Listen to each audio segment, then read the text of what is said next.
এটা রাজনৈতিক দল নয়, তাই ওরা চেয়েছে সমস্ত কলেজের সমস্ত প্রতিনিধি যাবে, পুরোটা লাইভ স্ট্রিমিং হবে, ওদের কলিগরা গোটা রাজ্যের মানুষ দেখবে। কোনো রাজনৈতিক দল এই সিদ্ধান্ত আজ অবধি কখনো নিয়ে দেখাতে পেরেছে বলে আমার জানা নেই। স্তব্ধ না, মানে এদের সম্পর্কে নেগেটিভ একটা ইমপ্রেশন তৈরি করার জন্য এই জাতীয় মন্তব্য করা হচ্ছে। এটা শর্ত নয় তো, এটা নৈতিক স্ট্যান্ড, এটা নৈতিক স্ট্যান্ড। এইটা প্রশ্ন করতে চাই যে কোন সিএমএতে কোন মেল 3:45 এই ব্যাপার নিয়ে আসা, এটা কি খুব স্বাভাবিক?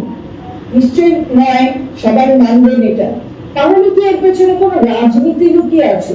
আসলে রাজনীতি লুকিয়ে আছে বলেই তাই এই ধরনের ঘটনা প্রবাহ আমরা দেখছি। 3:45 মেল, তারপর আজকে 3:21 অথবা 3:23 মাননীয় মুখ্য সচিব একটা মেল করে 6টায় আসবার কথা বললেন, অর্থাৎ প্রায় 2.5 ঘন্টা আগে এই মেল গেছে আসার জন্য। 6টায় আসবেন 12 থেকে 15 জন প্রতিনিধি, তারা আসতে পারেন। কিন্তু আমরা দেখলাম যে সেই মেলের উত্তর এলো পরে, অর্থাৎ প্রায় 2 ঘন্টা পরে এলো, যে কিছু শর্ত দিয়ে, যে এই শর্ত, এটা লাইভ টেলিকাস্ট হবে এবং মাননীয় মুখ্যমন্ত্রীকে থাকতে হবে এবং তাদের যা কিছু তাদের যে শর্তগুলো আছে সেই শর্তগুলো নিয়ে কথা বলতে হবে।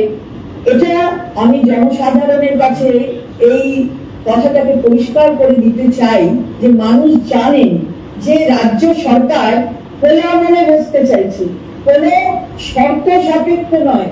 কোনো কিছু শর্ত দিয়ে খোলা মন এই দুটো একসাথে চলে না, এটা সাইমালটেনিয়াসলি চলতে পারে না। অর্থাৎ খোলা মন নেই, অর্থাৎ সেই মেয়েটি বিচার পাক, যিনি নির্যাতিতা হয়েছেন এবং মায়ের কোল ছেড়ে চলে গেছেন, আসলে ব্যাপারটা তা নয়, পেছনে কোনো রাজনীতির খেলা আছে। এই কথার কোনো মানে হয় না। জুনিয়র ডাক্তারদের প্রসঙ্গে যে কথাটা উনি বলছেন, যদি এটা রাজনৈতিক দল হতো তাহলে রাজনৈতিক দলে যেমনটা হয়, প্রতিনিধি যায়, তারা দরজার আড়ালে মিটিং করে, কি হয় সাধারণ কর্মী সমর্থকরা জানতে পারে না, তারা মেনে নিতে বাধ্য হয়।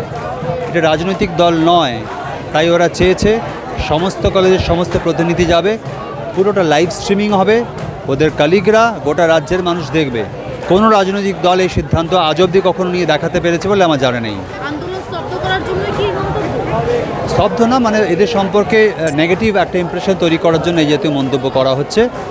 গোটা রাজ্যের মানুষ, অসম্ভব সেন্সিটিভ মানুষ, পশ্চিমবঙ্গের মানুষ, তারা তাদের বোধ দিয়ে বুদ্ধি দিয়ে বুঝতে পেরেছে এটা সত্যের পথে আছে, ন্যায়ের পথে আছে, তাই তাদের পাশে দলমত নির্বিশেষে এসে দাঁড়িয়েছে সবাই। স্বাস্থ্য সচিব বলছেন যে কোনো রকম শর্ত ছাড়া আলোচনা করা যাবে না।